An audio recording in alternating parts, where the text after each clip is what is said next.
అందరూ ఒకసారి హల్లెలూయా చెప్దామా? హల్లెలూయా. ఓకే, దేవుని వాక్యమును మనం ఇప్పుడు ధ్యానం చేద్దాం. గనుక అతడు, ఇదిగో 3 ఏండ్ల నుండి నేను ఈ అంజూరపు చెట్టును పండ్లను వెదుకుచున్నాను, గాని ఏమీ దొరకలేదు. దీనిని నరికి వేయుము, దీని వలన ఈ భూమి ఎలా వ్యర్థమైపోవాలనని ద్రాక్ష తోట మాలితో చెప్పాను. అయితే వాడు, అయ్యా, నేను దాని చుట్టూ త్రవ్వి ఎరువు వేయు మటుకు ఈ సంవత్సరం కూడా ఉండనిమ్ము, అది ఫలించినా సరే, లేని ఎడల నరికి వేయుదుము అని అతనితో చెప్పాను. చూడండి, అందరూ చెప్పండి. లూకాసు వార్త, అందరూ చెప్పాలి. లూకాసు వార్త 13వ అధ్యాయము 7వ వచనములో ఈ మాటలు రాయబడింది. ఏం రాయబడింది అంటే, నా ప్రియమైన దేవుని బిడ్డలారా, అక్కడ రాయబడిన సంఘటన ఏంటిదంటే అంజూరపు చెట్టు గురించి రాయబడింది. ఏం రాయబడింది? ఏ చెట్లు? చూడండి, ప్రతి చెట్టుకు ఒక అర్థం ఉంటుంది. ప్రతి చెట్టు ఒకటి పాకేది ఉంటుంది, ఒకటి పారేది ఉంటుంది, ఒకటి పెరిగేది ఉంటుంది. ఇలా చెట్లను చూస్తే రకరకాలుగా ఉన్నాయి. అన్ని చెట్లు ఒకటి కాదు, అవునంటారా కాదంటారా? తాటి చెట్టుకున్న తాటి చెట్టు విలువ తాటికే, ఇంకా మామిడి చెట్టు విలువ మామిడి చెట్టుకే. ఇట్లా కొన్ని చెట్లకు విలువ ఉంది. అయితే ఈ చెట్టు అంట విలువ లేకుండా ఉందంట. ఏందది? ఈ చెట్టు విలువ లేదంటే ఈ చెట్టుకి. దేనికి? అంజూరపు చెట్లు తోటేసినాడు, ఒక చెట్టు నాటినాడు, అన్ని బాగానే ఉన్నాయి, కానీ ఈ చెట్టు ఆకులతో నిండిపోయిందంట. దేంతో? ఆకులతో. అసలు చెట్టుని ఎందుకు పెంచుకుంటారో చెప్పండి? ఫలించటానికి, ఫలించిన పళ్ళను తినటానికి. ఇప్పుడు మేము ఉన్నాము, ఆ చిక్కుడుకాయలంట పావు కేజీ 30 రూపాయలు. ఒకరోజు ఆలోచన చేశారు, ఉండేది 4 నెలలు 5 నెలలు ఉంటాం, పోతాం, తర్వాత సంగతి అది. ఈ 4 నెలల్లో ఏమైనా ఒక తోట అయినా వచ్చిందని చెప్పి ఓ 10 గింజలు గట్టి గింజలు తీసుకొని మట్టి వేసి ఒక ప్లాస్టిక్ డబ్బాలో పోసి దాన్ని చిలకరిస్తా, బియ్యం నీళ్ళు చిలకరిస్తా ఉంటే చుట్టూ వచ్చిందండి. 7 చచ్చిపోయింది, 3 బతికింది. వేసింది ఎంత? 10. ఎన్ని చచ్చిపోయినాయి? 7 చచ్చిపోయినాయి, 3 బతికింది. పానీలో ఏదో ఒకటి అని చెప్పేసి ఆ 3 నాటంగానే తీగలు పెరగడం స్టార్ట్ అయింది. అబ్బా, తీగ వచ్చిందిరా. అదొక రకమైన ఏదో ఎలక్షన్లో గెలిచిన ఫీలింగ్ అన్నమాట. ఎందుకంటే నా చేతులతో పెంచుకున్నాను కదా. ఎట్లుంటుంది చెప్పండి? అది చాలా సంతోషకరమైన ఆనందం ఇచ్చిందనమాట. ఒక 10 రోజుల తర్వాత చూసేసరికి దాంట్లో నుంచి మొక్క రాగానే అమ్మాయి పిలిచి చెప్పా, ఇదిగో చూడు, నేను వేసిన విత్తనం బయటకు వచ్చింది. నిజంగా ఆ సంతోషం చెప్పరాని సంతోషం. అది ఎవరైనా పక్కన ఉంటే పిలిచి మరి వెళ్తుండే, అమ్మ ఇట్రా, ఇదిగో ఆ నాన్నగారికి చూపించా, ఇట్రా ఇదిగో నాటింది వచ్చింది. అదొక రకమైన ఆనందం నాకు. అయితే దేవుడు ఈ భూలోకంలో మనల్ని నాటి ఉన్నాడా లేదా? ఉన్నాడు. కానీ మనల్ని ఏ రకంగా చూస్తున్నాడు అంటే, మనల్ని ఫలించాలని కోరుకుంటున్నాడు. ఫలింపు లేని జీవితాన్ని దేవుడు సహించేవాడు కాదు. ఇప్పుడు అంత స్థలం వ్యర్థమైపోతే ఇది వేస్ట్ ఇక్కడ అని డబ్బాలో నుంచి తీసి అవతల పారేస్తాను నేను. కానీ అది పెరిగింది కాబట్టి దాన్ని తీసి ఒక మట్టి ఉన్న చోట నాటడం జరిగింది. మరి నేనేమంటున్నానంటే, దేవుడు లోకంలో నుంచి ప్రత్యేకించి మనల్ని నాటాడు. ఎక్కడ? సంఘం అనే ఒక పొలంలో నాటాడు. ఇక్కడ రాయబడింది, ఇదిగో 3 ఏండ్ల నుండి ఈ అంజూరపు చెట్టున పండ్లు వెతుకుచున్నాను. ఏం వెతుకుతున్నాడంట దేవుడు? పండ్లు వెతుకుతున్నాను. ఉట్టి ఆకులతో బలిసిపోయింది ఇది. దీని వలన ప్రయోజనమో లేదు. పేరుకు చూస్తే ఆకులు నిండుగా ఉన్నాయి, ఫలించకపోతే ఎందుకు ఇది? దేవుడు కోరుకుంటున్నాడు మనలో ఫలింపు జీవితం కావాలట. ఫలింపు జీవితం లేకపోతే మనం ఎంత చర్చికి వచ్చినా లాభం, పాటలు పాడినా లాభం, ఈరోజు వాక్యం చెప్పినా లాభం. పౌలు అంటున్నాడు, నేను ప్రవచనాలు చెప్పినా, నేను పాటలు పాడినా, నేను ప్రవక్తనైనా, నేను ఉపదేశించిన, ప్రేమ లేని వాడనైతే నేను వ్యర్థుడను అంటున్నాడు. Praise the Lord. హల్లెలూయా. చూడు 13వ అధ్యాయం, 1 కొరింథీ 13వ అధ్యాయంను, మనుషుల భాషలతోనూ దేవదూతల భాషలతోనూ నేను మాట్లాడినను ప్రేమ లేని వాడనైతే మ్రోగేడు కంచు గనగనలాడు తాళమునై ఉందును. ప్రవచించు కృపావరం కలిగి మర్మములన్నీ జ్ఞానమంతయు ఎరిగిన వాడనైనను కొండలను పెకిలింపగల పరిపూర్ణ విశ్వాసము గలవాడనైనను ప్రేమ లేని వాడనైతే నేను వ్యర్థుడను. బీదల పోషణ కొరకు నా ఆస్తి అంతయు ఇచ్చినను కాల్చబడుటకై నా శరీరమును అప్పగించినను ప్రేమ లేని వాడనైతే నాకు ప్రయోజనమేమియూ లేదు. ప్రేమ మత్సరపడదు, ప్రేమ డంబముగా ప్రవర్తింపదు, అది ఉప్పొంగదు, అమర్యాదగా నడవదు, సుప్రయోజనము విచారించుకొనదు, త్వరగా కోప్పడదు, అపకార్యమును మనసులో ఉంచుకొనదు, దుర్నీతి విషయమై సంతోషపడక సత్యమందు సంతోషించును, అన్నిటినీ తాలును, అన్నిటిని నమ్మును, అన్నిటినీ నిరీక్షించును, అన్నిటినీ ఓర్చును.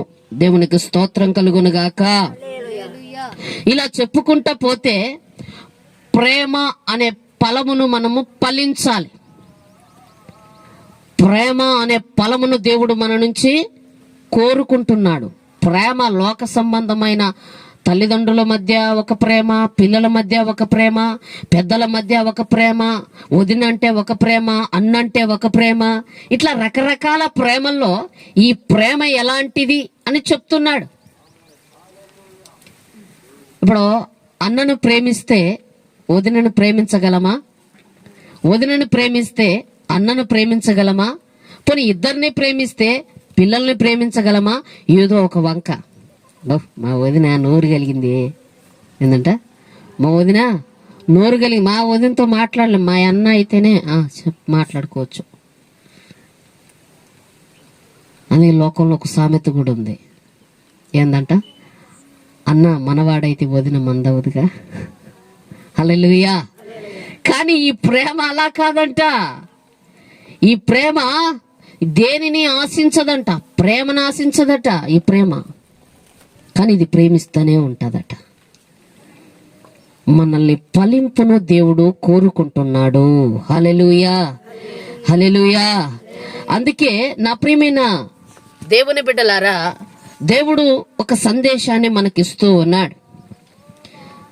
3 ఏండ్ల నుండి ఆ చెట్టు అలాగే ఉంది, దాని వలన ఫలింపేమే లేదు. తద్వారా ఏమైందంటే ఆ స్థలం అంతా ఆక్రమించబడింది, నరికి పారవేయి అన్నాడు. ఎవరితో అన్నాడు? తోటమాలితో చెప్పాడు. ఎవరితో? తోటమాలి అంటే ఏంటి? కాపు కాచేవాడు. హల్లెలూయా. తోటను కాపు కాచేవాడు. ఈ తోటమాలి ఎవరు, ఈ యజమానుడు ఎవరు తర్వాత చెప్తాను. ముందు విషయం మీకు అర్థం అవ్వాలి. ఎన్నేండ్ల నుండి ఆ చెట్టు అలా ఉంది? 3 సంవత్సరాలు. మీ మాటలో చెప్పాలంటే 3 సంవత్సరాలుగా అది అలాగే ఉంది.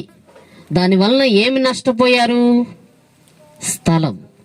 దానివల్ల ఏం నష్టపోయింది? మనిషి లావుగా ఉందట, లావుగా. ఇక్కడ లావు, సన్న, బక్కగా, పొట్టిగా, ఎత్తుగా కాదు. నీవు దేవుని కొరకు ఫలించావా అనేది కావాలి. దేవుడు నీ నుంచి ఏం కోరుకుంటున్నాడో నీకు తెలియాలి. ఫలింపు లేని బ్రతుకు ఎట్టాంటి వ్యర్థమైందో, అయ్యా ఈ సంవత్సరం తీసే ఈ మనిషిని.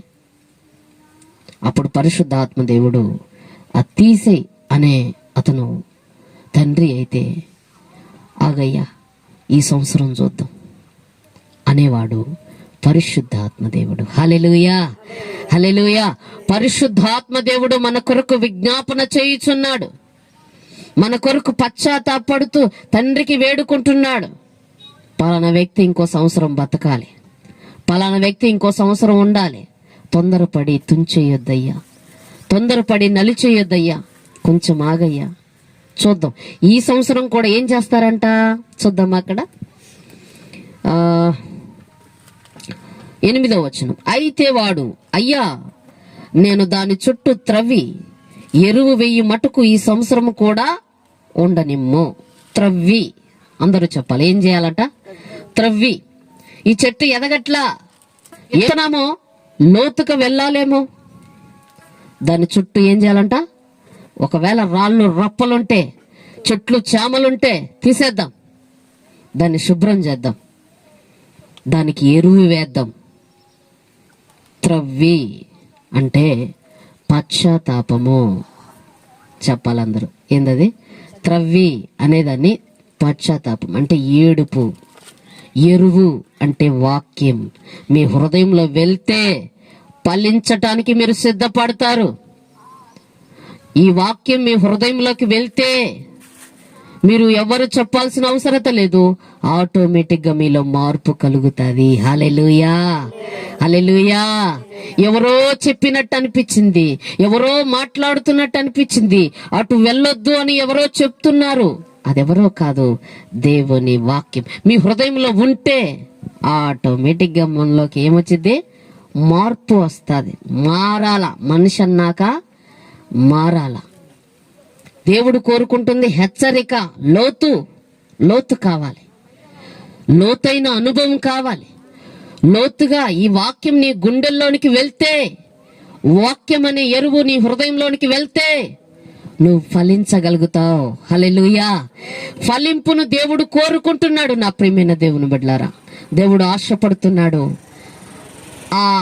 ఆయన కోరుకుంటున్నదేంటి? నేను కృపావరం కలిగిన, స్వస్థపరచు వరం కలిగిన, దేవదూతల భాషలతో మాట్లాడిన, ప్రార్థన ఎగిరెగిరి చేసిన ప్రేమ లేని వాడనైతే నేను వ్యర్థుడను. నాలో ప్రేమ లేకపోతే అంటే ఒక్క మాటలో పనికి మాలిన వాడను. నా వలన దేవునికి ఉపయోగం లేదు అంటున్నాడు. ఎవరంటున్నారు? సాక్షాత్తు పౌలు గారు అంటున్నారు ఈ మాట. ఈరోజు నీవు, నేను, మనందరము ఫలించాలి.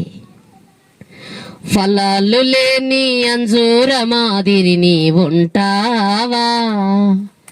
ఫలితము లేని భూలోకంలో జీవిస్తావా? ఫలాలు లేని అంజూర మాదిరిని ఉంటావా? ఫలితము లేని భూలోకంలో జీవిస్తావా? నీవుంటానంటావా? కలకాలముంటావా? నీవుంటానంటావా? దేవునిలో ఉంటావా? ఫలాలు లేని అంజూర మాదిరి నీవుంటావా? ఫలితము లేని భూలోకంలో జీవిస్తావా? ముండ్ల పొదలలో పడిన ఆ విత్తన మాదిరి నీవుంటావా? కోనేటి ప్రక్కన ఉన్న ఆ రోగిని పోలి నీవుంటావా? ముండ్ల పొదలలో పడిన ఆ విత్తన మాదిరి నీవుంటావా? కోనేటి ప్రక్కన ఉన్న ఆ రోగిని పోలి నీవుంటావా? నీవుంటానంటావా? కలకాలముంటావా? నీవుంటానంటావా? దేవునిలో ఉంటావా? హల్లెలూయా. ఎంతకాలం భూలోకంలో ఉన్నా దేవుడు లేకుండా బ్రతికితే ఆ ప్రేమ నజరేయుడైన యేసుక్రీస్తును మన హృదయంలో చేర్చుకున్నామంటే మాకేంటండి బాప్తిసం తీసుకున్నాం, మాకేంటండి చర్చలకు వెళ్తున్నాం, మాకేంటండి బల్లారదుల్లో పాలు పంపులు పొందుతున్నాం, మాకేంటండి అని ప్రతి విషయంలో మనల్ని మనం మెచ్చుకోవటం కాదు, కానీ మనల్లో ఏడ లోపం ఉందని వెతికి వాక్యాన్ని అక్కడ అద్దంలా చూపిస్తే అప్పుడు మీ లోపాలు మీకు తెలుస్తాయి, మన లోపాలు మనకు తెలుస్తాయి. వాక్యం అనే అద్దాన్ని ముందు పెట్టుకొని మన పరిస్థితి తెలియపరచుకోవాలి. చూడండి, మొక్కానికి కాటు కంటినా, బుడిదంటినా, ఇంకా మురికంటినా ఎక్కడ చూసుకోవాలి? మీ ముఖంలో ఏముందో మీకు తెలిసిద్దా? ఎదుటి వాళ్ళు చెప్పాలి, అదేంది కంటికి చూసుకో, అదిగదిగో బూడిద చూసుకో, అదిగదిగో మట్టి చూసుకో, ఇటు తుడుచుకో అనరా చూసిన వాళ్ళు. ఒక అంట బస్సులో వెళ్తుందంట, బస్సులో వెళ్తున్నా పక్కన్నావా ఆ పేను ఇట్టు పోయిందంట పేను. నిజం, మొన్న వార్తల్లో కూడా వచ్చింది. పేను పోతుందని పాపం పట్టించిద్దంట, ఇట పీరికి చేతులు పోసిందంట. నా పేరు తెస్తావా నువ్వు, నా పరువు తెస్తావని కేసు పెట్టింది. హల్లెలూయా. నిజం, ఇది జరిగింది మా ఒక సంవత్సరాల కిందట్లే, వార్తలు పేపర్లో కూడా వచ్చింది. ఏందంట, పేను తీసిందని పరువు తీసిందంట. అట్లా కొంతమంది చెప్పడం కూడా నచ్చదు. ఒకరు చెప్తే నువ్వు చెప్తే నాకు నచ్చదా. ఇట్లా ప్రేమ కలిగిన వాడు ఇలా ఉండడు. హల్లెలూయా. ప్రేమ కలిగిన వ్యక్తి ఇలా ఉండదు. ప్రేమ కలిగిన, అవునా నాలో ఈ లోపం ఉందా, అవును నేను సరి చేసుకుంటాను, నా దేవునికి ఇష్టం లేనిది ఏదైనా ఉంటే సరి చేసుకుంటాను. బాధపడకూడదు. మనం బాధపడాల్సిన విషయాలు ఏవి అయితే ఉన్నాయో, క్రైస్తవుడు బలవంతుడైతే ఎదుటి వ్యక్తి ఏం చెప్పినా తొందరగా బాధపడడు. దేవునిలో బలంగా ఉండగలిగితే, వాక్యంలో బలంగా స్థిరపరచగలిగితే, అంటే నాటబడితే మీరేం కంగారు పడరు. ప్రతి చిన్న విషయానికి అయ్యి బాబోయ్ ఏంది ఆ మనిషి ఇలాగా అనేసింది నన్ను, అయ్యో ఈ విధంగా అనేసింది ఆ మనిషి, బాధపడు. ఒకవేళ బాధపడ్డా, అయ్యో వాక్యంలో ఇలా ఉందిగా, ఓర్చుకో. ఏముంది, ఓర్చుకో. దేవుని వాక్యము సెలవిస్తుంది. నా ప్రియమైన దేవుని బిడ్డలారా, దేవుని వాక్యంలో మనము నాటబడాలి. రెండోది తవ్వబడాలి. మూడోది ఫలించాలి. ఫలింపు కోరుకుంటున్న పరిశుద్ధాత్మ దేవుడు మనతో మాట్లాడుతున్న విషయాలు. ఈ స్థలం ఎలా వ్యర్థమైపోవాలి? ఈ స్థలం మీరు నించున్న స్థలమా? మీరు ఇల్లు కొనుక్కున్నారే ఆ స్థలమా? లేదంటే స్థలం కొనుక్కోరే ఆ స్థలమా? ఆ స్థలాలు కాదు మీరు అనేది. సంఘములో వచ్చి మీరు కూర్చొని దేవుని వాక్యము వింటున్నారంటే మీరు ధన్యులా కాదా? ధన్యులు, భాగ్యవంతులు. అందుకే ఆయన చెప్పాడు మత్తయి సువార్త 5వ అధ్యాయంలో, ఎవరు ధన్యులు, ఎలాంటి వాళ్ళు ధన్యులు, ఎలాంటి వాళ్ళు భాగ్యవంతులు. భాగ్యవంతులు అంటే ఏంటో తెలుసా? అన్ని సౌకర్యం కలిగిన వాళ్ళు, సమాధానపరచబడేవారు ధన్యులు, వారు దేవుని కుమారులు అనబడుదురు అని ఉంటుంది. సమాధానం. ఈరోజు నువ్వు సమాధానంగా ఉన్నావా? నీ తల్లితో సమాధానంగా ఉన్నావా? నీ కోడలతో సమాధానంగా ఉన్నావా? నీ కూతురుతో సమాధానంగా ఉన్నావా? నీ బంధుత్వంతో సమాధానంగా ఉన్నావా? ఇది నా మాటలు కాదు, మరి నా మీద మనసు బాధ పెట్టుకోకండి. దేవుడు మాట్లాడుతున్నాడు. నీలో సమాధానం, ప్రేమ ఉందా? లేకపోతే నువ్వు వ్యర్థమే. ఈ మాట ఒక అత్త కోడల మధ్య గొడవ జరుగుతుంది, మనస్పార్థాలు జరుగుతుంది. పక్కన ఉన్నా నేను. అత్త అంటుంది, నువ్వు ఇలా నన్ను వాదిస్తున్నావు, నువ్వు దేవుణ్ణి ఎందుకు నమ్ముకున్నావు, నువ్వు ఖచ్చితంగా నరకానికే పోతావు అంటే, పోతాలే, నీతో ఏగే బదులు నరకానికే పోతా నేను అంటుంది. ఎవరు? కోళ్ళు. నీతో ఏగే బదులు నరకానికే పోతాలే నేను అంటుంది. అంటే తెలిసన్నదా, తెలియకన్నదా, పొరపాటునన్నదా తెలియదు. కానీ నరకం ఎలా ఉంటుందో తెలుసమ్మా? ఇప్పుడు మనం పనికి వెళ్ళామనుకోండి, 8 నుంచి సాయంత్రం 5 గంటల దాకా కష్టపడాలి. పడాలా వద్దా? కష్టపడకుండా డబ్బులు రావు. సాయంత్రం కల వచ్చి మళ్ళీ స్నానం చేసి అన్నం వండుకొని తిని పడుకుంటాం. ఇది రెస్ట్. ఓకే. అక్కడ పాతాళంలో పండ్లు కొరుకుట ఉంటుందంట. పండ్లు అంటే పళ్ళు పట పట పట పట పట కొరికి దేవుణ్ణి దూషిస్తామట. నువ్వు మంచోడు అయితే నన్ను ఎందుకు ఇక్కడికి తీసుకొస్తావు? నువ్వు మంచోడు అయితే నన్ను ఎందుకు ఇక్కడ అసలు వాస్తవానికి నరకం మన కోసం కాదు, పాతాళం మన కోసం కాదు, సాతాను అనుచరుల కోసం ఉండేది. తొందరపాటు నిర్ణయాలతో మనం అట్లాంటి నిర్ణయాలు తీసుకోకూడదు. పొర్రపాటును కూడా ఆ మాట మన నోట రాకూడదు. మన మీద దేవుని రక్తం ఉన్నది, మన మీద యేసు రక్తం ఉన్నది. మన క్రియలను బట్టి, మన భక్తిని బట్టి కాదు, దేవుని కృపను బట్టే మనం రక్షించబడ్డాము. మనకు రక్షణ ఎక్కడి నుంచి వచ్చింది? నువ్వు బాప్తిసం తీసుకున్నందుకు కాదు, నువ్వు చర్చికి వస్తున్నందుకు కాదు, నువ్వు ప్రార్థన చేస్తున్నందుకు కాదు, నీ సొంత క్రియలతో నువ్వు రక్షించబడలేదు. ఆల్రెడీ మన కోసం ప్రభు ముందుగానే మరణించారు. ఆయన రక్తాన్ని మన కొరకు చిందించారు. ఆ రక్తాన్ని నమ్మిన వారు, అందుకే ఒక మాట ఉంటది, నమ్మి బాప్తిసం పొందిన వాడు రక్షింపబడును, నమ్మని వానికి శిక్ష విధించబడును అని వాక్యంలో సెలవిస్తుంది. మనము పాతాళానికి వెళ్తాంలే, దేవుడు మా అన్నతో స్వార్థ చెప్పామనుకో, మా అన్న ఏమంటాడు తెలుసా? మీరే ఉండండి పూల తోటల్లో, మేమే పోతాం నరకానికి అంటున్నారు. ఎక్కడికంట? పూల తోటలో మీరే ఉండండి, మేము పోతాం నరకానికి. మీరు చల్లగా ఉండండి, ఏం కాదు, మీరే మహారాణులుగా మహారాజులుగా మీరే ఉండండి, మేము పోతాంలే. యాడికంటే పిక్నిక్ పోతున్నారా? చూసి రావడానికి. ఒక్కసారి వెళ్ళామంటే తిరిగి వచ్చేది ఉండదు. ఒక్కసారి కాలుతున్నామంటే విడిపించేవారు ఉండరు. ఒక్కసారి పడ్డాము అంటే తప్పించేవారు లేరా అని అరిచి కేకలు వేసి, ఒక నరకానికి పిక్నిక్ అని ఒక బుక్ ఉందండి. ఇట్లో తాగుబోతులకి చల్లని బీరు కనబడుద్దంట. చల్లని బీరు, చల్లగంది బీరు అది అని చెప్పేసి కాలుతుంటాయి. వెళ్ళి ఆ బీరు పట్టుకొని నోట్లో పోసుకుంటే యాసిడ్ అయిపోద్దంట. అది వ్యభిచారం చేయు స్త్రీలకి పాము ఉంటదంట. పాము, భర్తను మోసం చేసిన భార్యలకి ఒక పాము ఉంటదంట. పాముతో కాపురం చేయాలట. భూమి మీద ఎంతో మందితో కాపురం చేసావు కదా, నువ్వు నాతో కాపురం చేదురా అని అంటదట పాము. నా ప్రియమైన దేవుని బిడ్డలారా, ఆ బుక్ లో రాయబడింది నరకానికి పిక్నిక్ అంటే ఒక 7 యవనస్తులు నరకానికి వెళ్ళొచ్చారు. ఎలా ఉంటది అక్కడ ఏంటి అనేది ప్రార్థనలో ఉండంగానే, బ్రతుకుండంగానే వాళ్ళ ప్రాణాలను పట్టుకొని వెళ్ళి నరకంలో వేసేస్తే, నరకంలో ఒక పాము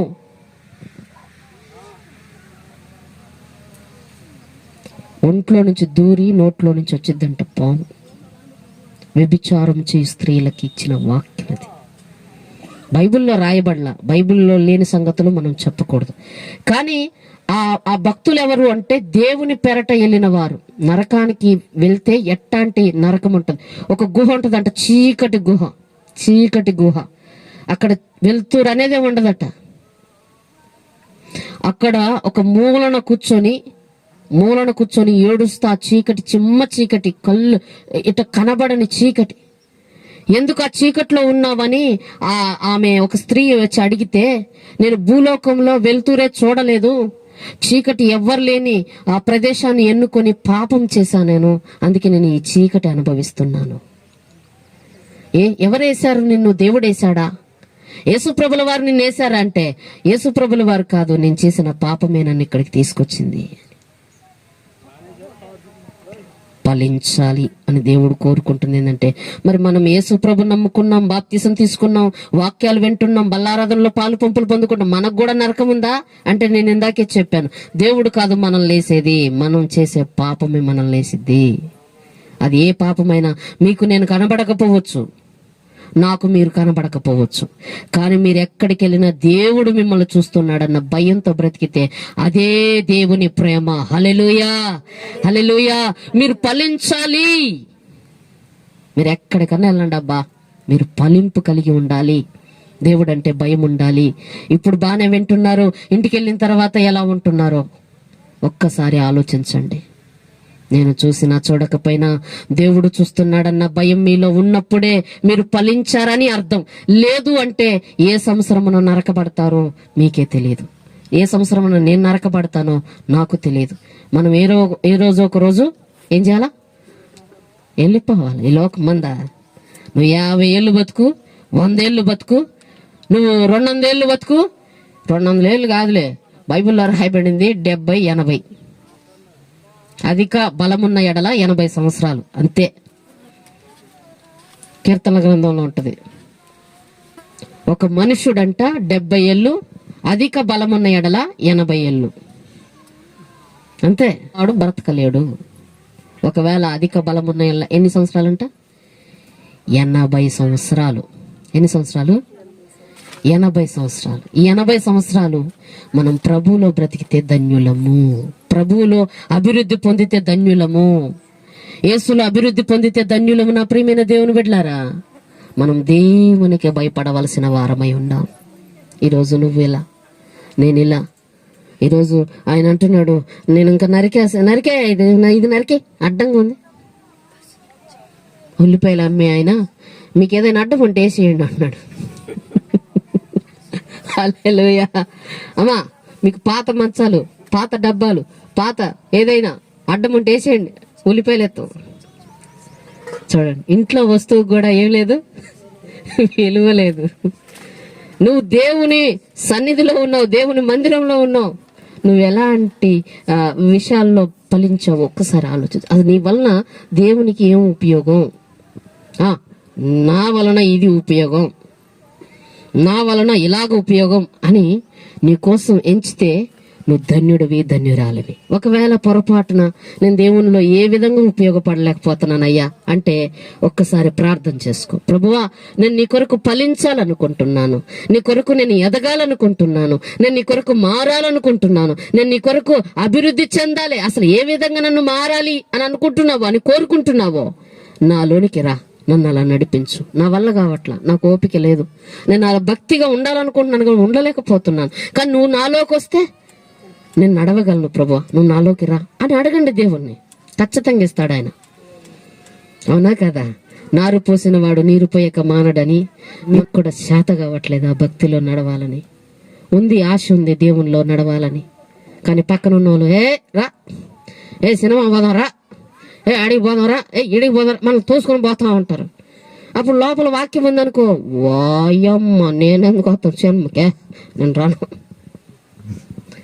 నేనెందుకు పాడతా సినిమా పాటలు, నేను పాడను, నేనెందుకు ఇట్లా చేస్తాను, చేయను అని ఒక ఫలింపు దేవుడు కోరుకుంటున్నాడు. ఎవరో ఒక నలుగురు చెప్పారనుకున్నా లేనిపోయిన మాటలు, రా పోదాం, వాళ్ళని సరదాగా సర్కస్ చేస్తున్నారు, రా సరదాగా పోయేద్దాం, చూసేద్దాం. సర్కస్ చూడటం తప్ప అదే సమయం దేవుని కొరకు కేటాయిస్తే ఎంత బాగుంటుంది.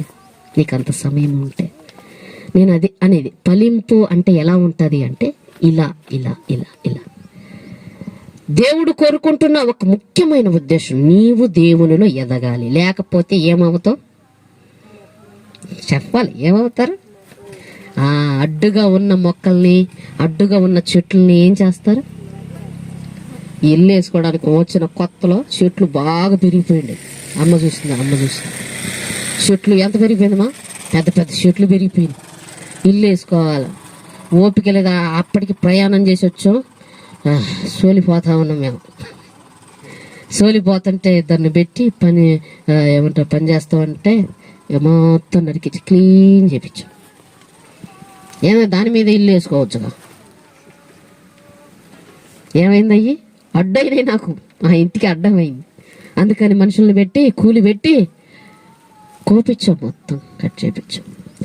ఇట్లాగే అడ్డుపడుతున్నారంట. మీకు అర్థం అవడానికి చెప్తున్నాను. ఎట్టా అడ్డున్నారు, అడ్డుగా ఉన్నారు.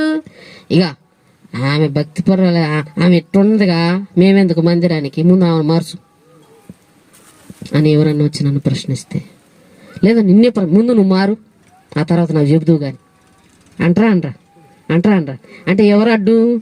నువ్వే అడ్డు, నేనే అడ్డు. ఎవరైనా నా ద్వారా దేవుని మందిరానికి రావట్లేదంటే ఎవరడ్డు? నేనే అడ్డు.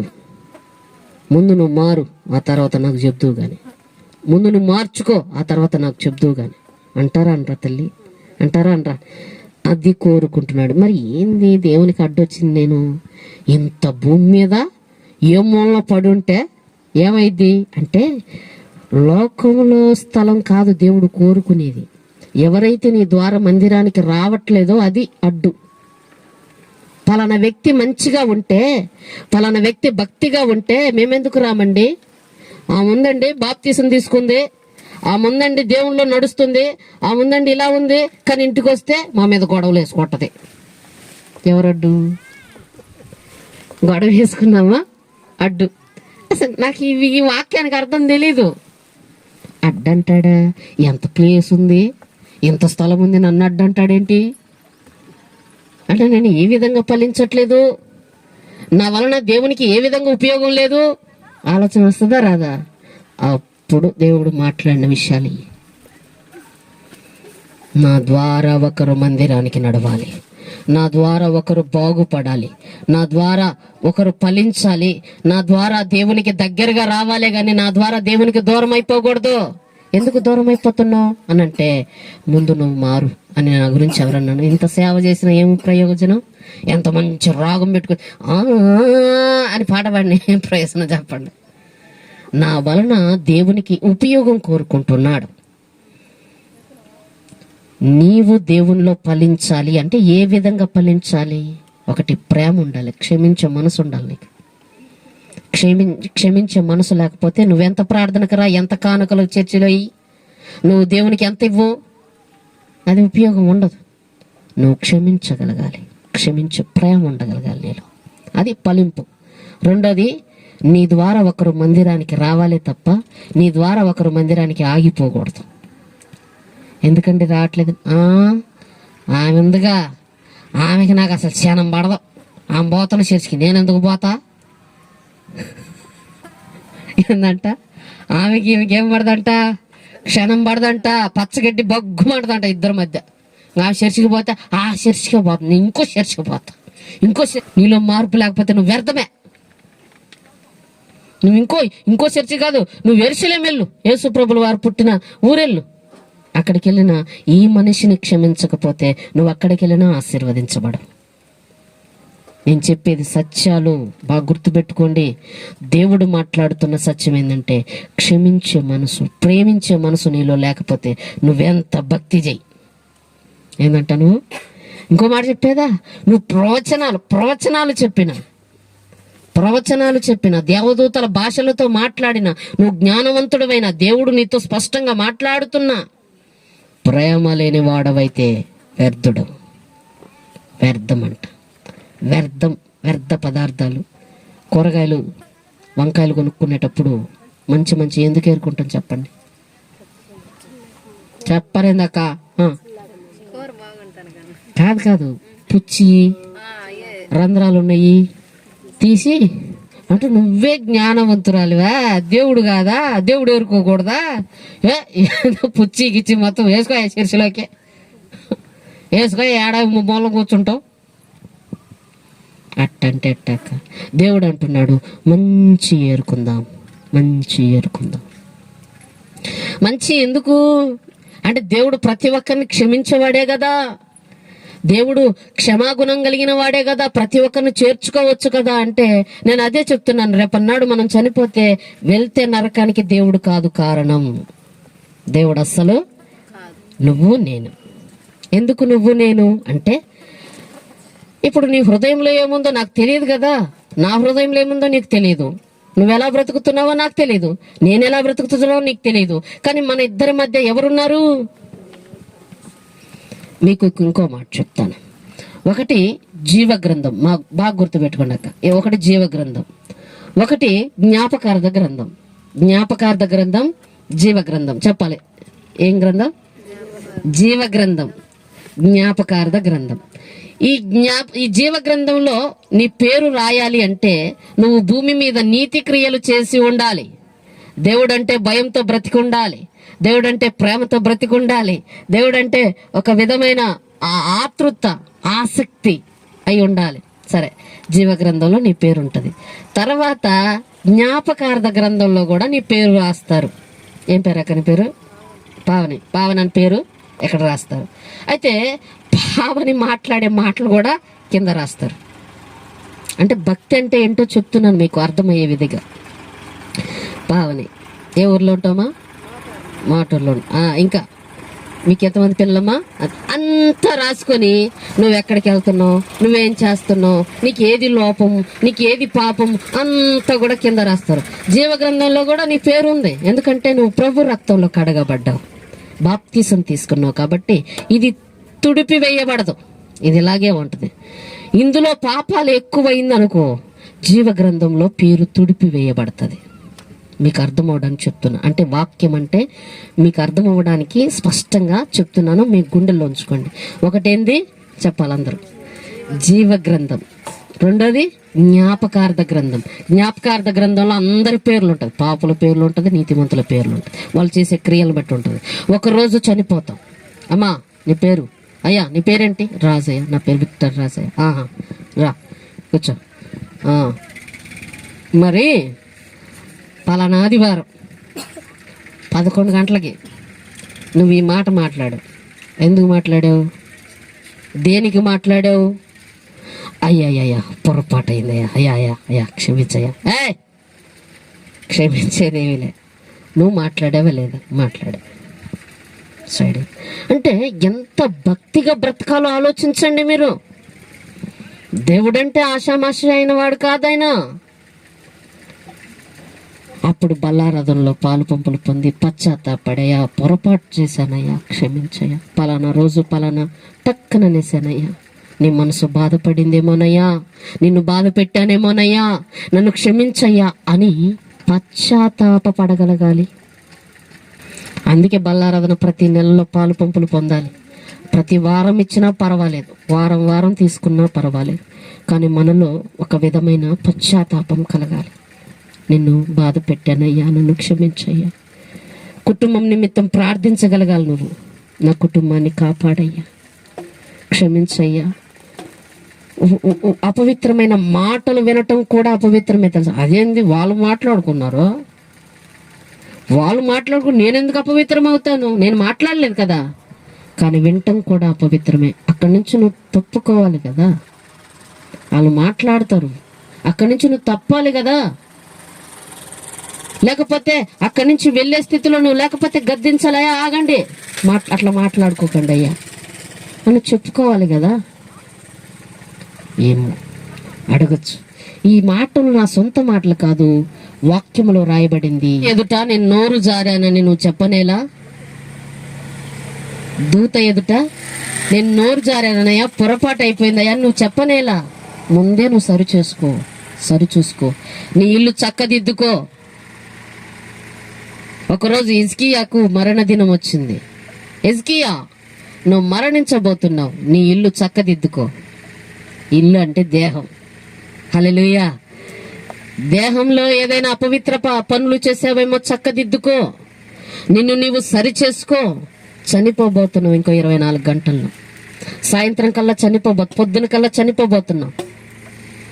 అంటే దేవుడు ముందుగానే మనల్ని హెచ్చరిస్తూ ఉంటాడు, సరి చేసుకో.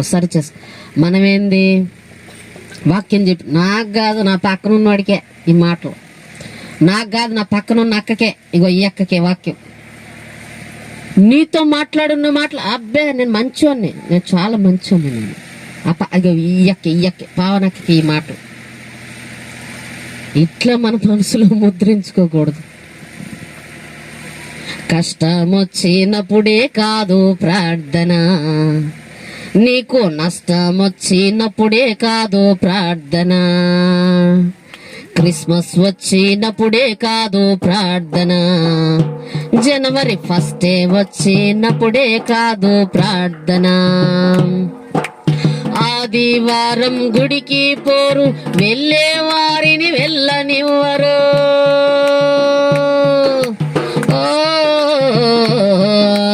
హలో,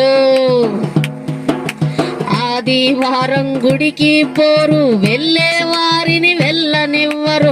అడ్డుగోడలు వేశారంటే మీ బ్రతుకులు వర్ధిల్లదండి. అడ్డుగోడలు వేశారంటే మీ బ్రతుకులు వర్ధిల్లదండి. నీ వెళ్ళే వారిని వెళ్ళనీయవు. ఇంకా టైం ఉందిలే, పాస్టర్ గారు ఇంకా మొదలు పెట్టలేదని ఆపేస్తే దీవెనలెట్లు వస్తాయి భక్తులారా. అందుకని కష్టం వచ్చినప్పుడే కాదు ప్రార్థన, నీకు నష్టం వచ్చినప్పుడే కాదు ప్రార్థన, క్రిస్మస్ వచ్చినప్పుడే కాదు ప్రార్థన, జనవరి 1 వచ్చినప్పుడే కాదు ప్రార్థన.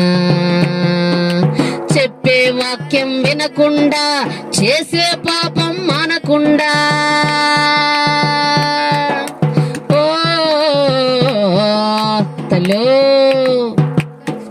చెప్పే వాక్యం వినకుండా చేసే పాపం మానకుండా, నా నరకమే మీకు గతి అని వాక్యమే మీకు చెబుతుందండి. నరకమే మీకు గతి అని వాక్యమే మీకు చెబుతుందండి. దైవజనులు వాక్యం చెప్తుంటే ఎప్పుడు చెప్పిందే కదా, నాకు కాదు నా పక్క వారికి అనుకుంటే ఒకానొక దినాన నరకానికి వెళ్తారు. అక్కడ తినటానికి యాపిల్ పండ్లు ఉండవు, ద్రాక్ష పండ్లు ఉండవు, దానిమ్మ పండ్లు ఉండవు. మీ నోట్లో ఉన్న 32 పండ్లు పట్పట్లాడిచ్చేస్తారు భక్తులారా. అందుకని కష్టం వచ్చినప్పుడే కాదు ప్రార్థన, నీకు నష్టం వచ్చినప్పుడే కాదు ప్రార్థన, క్రిస్మస్ వచ్చినప్పుడే కాదు ప్రార్థన, జనవరి 1 వచ్చినప్పుడే కాదు ప్రార్థన. ప్రార్థన ప్రార్థన హల్లెలూయా. ఎప్పుడు చెప్పిందే కదా వాక్యం నా పక్క వారికి అనుకోవద్దు. ఎందుకంటే ఇది ఎప్పటి నుంచో వింటున్నా, నేను ఈ వాక్యానుసారంగా జీవిస్తున్నానని నన్ను నేను ముద్ర వేసుకోవడానికి లేదు. నన్ను నేను మార్చుకుంటాను, మిమ్మల్ని మీరు మార్చుకోవాలి. మనమందరము దేవుణ్ణి మహిమపరచుదుము గాక. హల్లెలూయా. అందుకే దేవుడు కోరుకుంటున్నాడు ఈరోజు నీలో ఫలింపు. ఫలింపు పరిశుద్ధాత్మ దేవుడు అడుగుతున్నాడు, ఫలించావా? ఎంతకాలమైంది నువ్వు బాప్తిసం తీసుకొని? ఎంతకాలమైంది నువ్వు చర్చికి రాబట్టి? ఎంతకాలమైంది ఈ వాక్యాలు వినబట్టి? ఎంతకాలమైంది దేవుని కొరకు ఈ రకంగా ఉపయోగపడుతున్నాను అని నీ మనస్సాక్షితో చెప్పుకో, చూద్దాం. దేవునికి నేను ఏ విధంగా ఉపయోగపడుతున్నాను? నా ప్రియమైన దేవుని బిడ్డలారా, దేవుడు మిమ్మల్ని దీవించాలని, దేవుడు మనలందరినీ మార్చాలని, మనందరితో దేవుడు మాట్లాడుతున్న విషయాలు ఏంటంటే నీలో ఫలింపు కనబడాలి. అంజూరపు చెట్ట అందమైన చెట్ట ఆకులతో నిండి ఉంటివా, ఓ రెమ్మలతో కమ్మి ఉంటివా. ఎందుతో నిండిందంట? ఆకులతో. ఆదివారం రాగానే తెల్ల బట్టలు వేసుకుని నించోవడం కాదు, ఆదివారం రాగానే తెల్ల చీరతో వచ్చి వాక్యం వింటాం కాదు, ఈ తెల్లదే ఆకులతో నిండిపోవడం. చూడబ్బా భక్తి పొర్రాలు మా బైబిల్ తీసుకొని చర్చికి వచ్చేస్తుంది, టైంకి వచ్చేసిద్ది. ఇవన్నీ కాదు కానీ దేవునికి నీకు సావాసం ఉందా లేదా? హల్లెలూయా. ఏముందంట? దేవునికి మనకి సావాసం. సావాసం అనేది ఉన్నప్పుడు ఖచ్చితంగా దేవుడు మనల్ని నిలవబెట్టుకుంటాడు. ఇటు మాటలు మన వెనుకడిలో దీవించి బలపరిచి ఆయన రాకడ కొరకు మనల్ని సిద్ధపరచును గాక. ఆమేన్.